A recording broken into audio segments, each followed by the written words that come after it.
Hello there and welcome back to my channel. Today we are going to be talking about purple hair care products.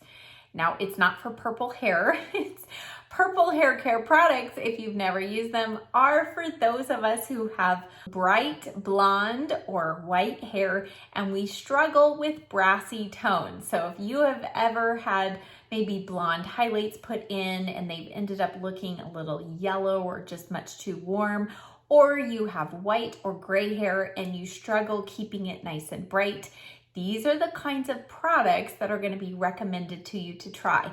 Now, what I'm going to address in this video though is, are all purple toning products one and the same? If you buy this brand, is it really any different than this brand?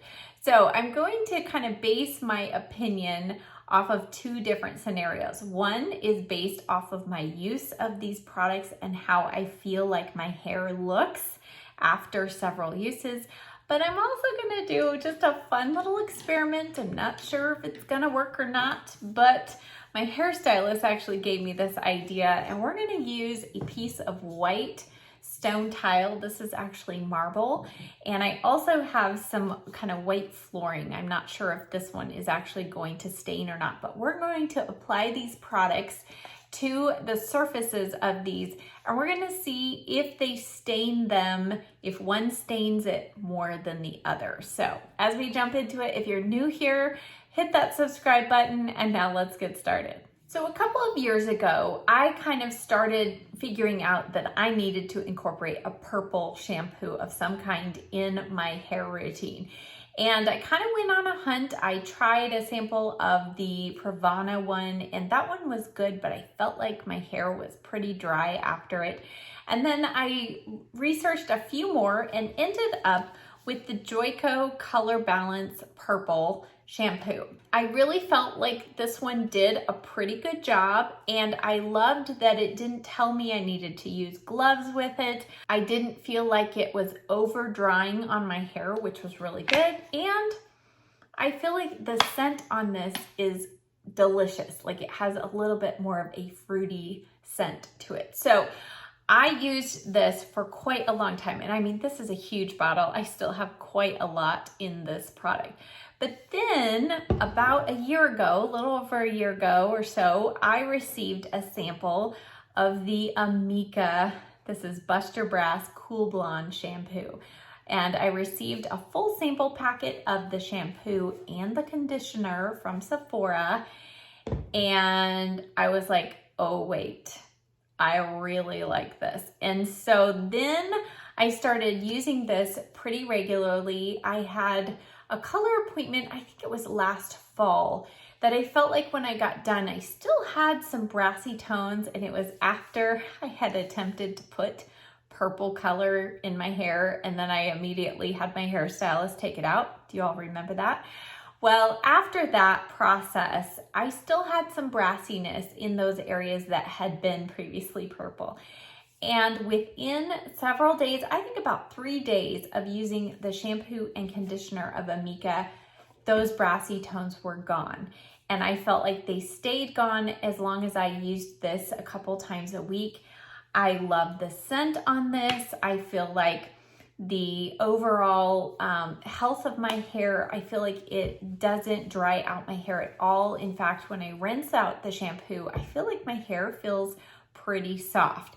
So I became a huge Amika Buster Brass shampoo and conditioner fan. I also have the violet toning cream that you put on after, and I loved that. Well, recently, about a month or two ago, I saw that Sunbum came out with their own version of purple shampoo. So they call this Blonde Purple, and they have shampoo and conditioner. And it says color enhancing shampoo enriched with blue spirulina, violet extract, and banana pulp and peel. So if you're not familiar with Sunbum hair products, they smell like bananas. So I had had some regular Sunbum shampoo and conditioner and just loved the scent. So I thought, hey, let's give these a try. They are less expensive than Amika, and they do smell delicious. Now, I feel like The banana is not quite as strong in this as some of their others, but I thought, okay, this is going to be great. I'm going to have found a less costly alternative to Amika. So I started using these right after my last color appointment. And she had put a pretty good toner on. So I was already starting off with pretty cool toned hair. At first, I thought, hey, they're working pretty well. I really loved the feel of the conditioner. The shampoo was slightly more drying than the Amika, but I felt like the conditioner was really nice, made my hair feel soft, but not too limp. And a week after I had had my hair appointment and was using these products, I went back to go pick up some Enjoy Dry Wax from my stylist, and she could tell I had not been using the Amika because she goes, your tone doesn't look quite as good. I said, I know. I said, that's because I was trying out the Sunbum Purple shampoo and it's not the same, is it? She goes, no, I can tell a difference. However, when I started using Amika and I would go in for my cut appointments, she said, wow, what are you using on your hair? It looks great. The tone looks great. So after the analysis of just my use of these products, by far, I still feel like the Amika Buster Brass shampoo and conditioner stand out above the other products. Now recently, and I have only used this, I think, once, I also picked up, these are Blonde Enhance Purple Toning Drops. And much like the Sunless Tanner drops that you add to a moisturizer, that's what you do with these purple toning drops. Now, I used these, you can mix them in with your shampoo, with your conditioner, or you can even add it into your styling products. I've been a little afraid to do that because it's just like straight out concentrated purple. So I'm thinking, I don't want to lay down on my pillow at night and have, purple rubbing off on my pillow.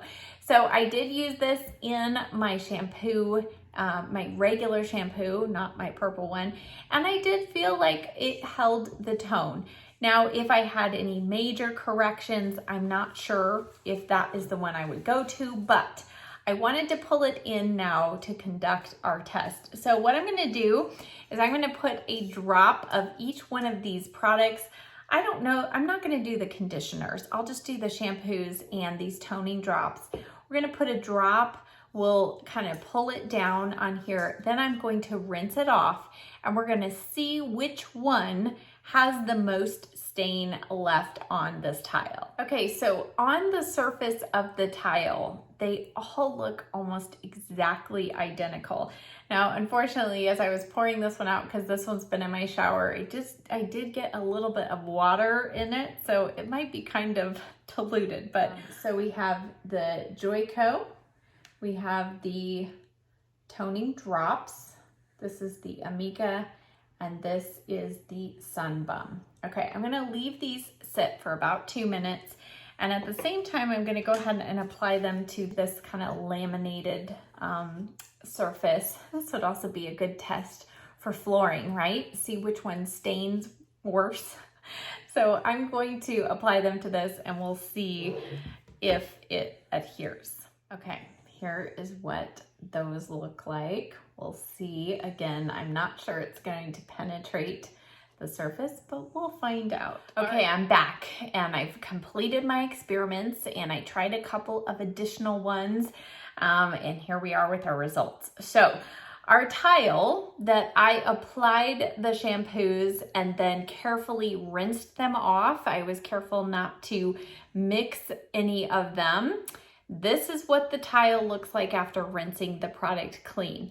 Now, here in the center was the price tag, and so there was a little bit of stickiness here, so I feel like the Amika got a little shortchanged there, so I did kind of bring the product down a little bit low. So here's what you can see, the staining left behind. This is the Joico Purple Shampoo. This really deep stain, the darkest of everything, actually came from the Purple Toning Drops. And then next to it, you can see it better up here, is the Amika Buster Brass shampoo, which is this one. And then over here, you can't really see anything, and that is the Sun Bum.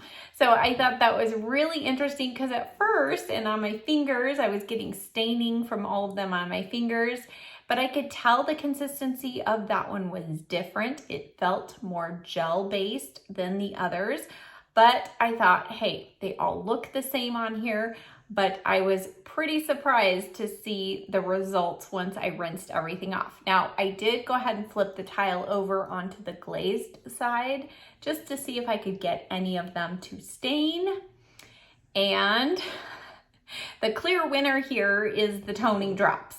So obviously I was using these straight without diluting them, so you would have to use several drops in your current shampoo to really get that staining power, but the staining power is there and actually stronger than any of the others.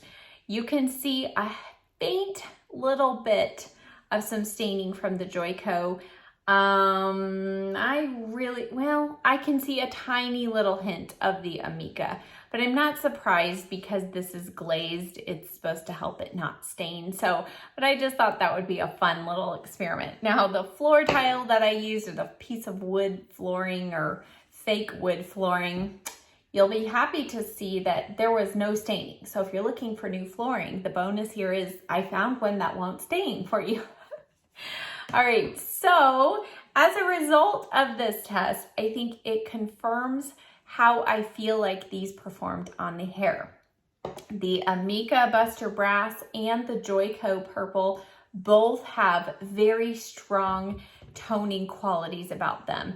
And I feel like the reason why the Amika edges out the Joico for me personally is just that it has a little more hydration that it leaves behind.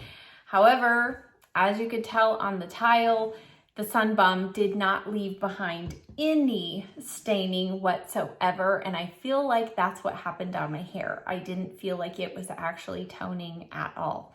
It smells nice and it cleans well, but it does not have the toning power that the other two do. Now, this by far obviously outperformed the others, so if you don't want to buy a shampoo, you like the idea of just mixing some drops in your current favorite shampoo, I would give these a try. Just be warned, it is quite messy. I don't know if I got a defective bottle or if they're all like this, but when this arrived to me, it was thankfully packaged in a separate baggie and it had leaked out. And it continues to leak out. So I keep this standing upright in my shower on a little tray. So just be warned, it's a little messy, but it looks like it is a product that actually will do something. So I hope that this video was helpful for you. I will leave links to all of the products I talked about today in the description box below. I will also leave 2 links to videos. One is my recent salon visit where my stylist talks in depth about how she colors my hair. I will also leave another video I did last November or so with extra details of a few other products that I like to use on my hair to deep condition it and to help keep the color very vibrant and bright. Thank you as always so much for watching. I'll see you next time. Bye.